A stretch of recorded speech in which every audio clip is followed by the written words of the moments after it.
Yurgen Klopp Real Madrid murabbiyi bo'lishga rozi. Mana shu xabarlar internetga tarqalmoqda do'stlar. Hozir esa biz chuqurroq ko'rib chiqishga harakat qilamiz. Siz esa ungacha kanalga obuna bo'lib qo'ying.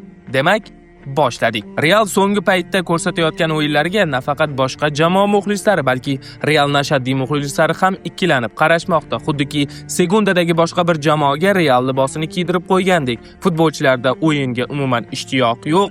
Umuman Realga mos o'yin ko'rsatishmayapti. So'nggi xabarlarga ko'ra esa Yurgen Klopp Realga kelishga rozi. Faqatgina yozda Real taklif yuborsagina. Hattoki Klopp Realga kelsa birinchi bo'lib nima qilishi mumkinligini ham aytgan.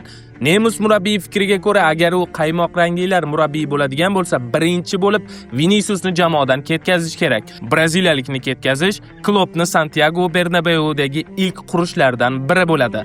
Hozirgi kunda Klopp Red Bull futbol tizimida ishlaydi. Ana endi sizga savol: agar Realga Klopp keladigan bo'lsa, unga qanday maslahatlar bergan bo'lardingiz? Izohlarda o'z savollaringizni Kloppga yo'llang.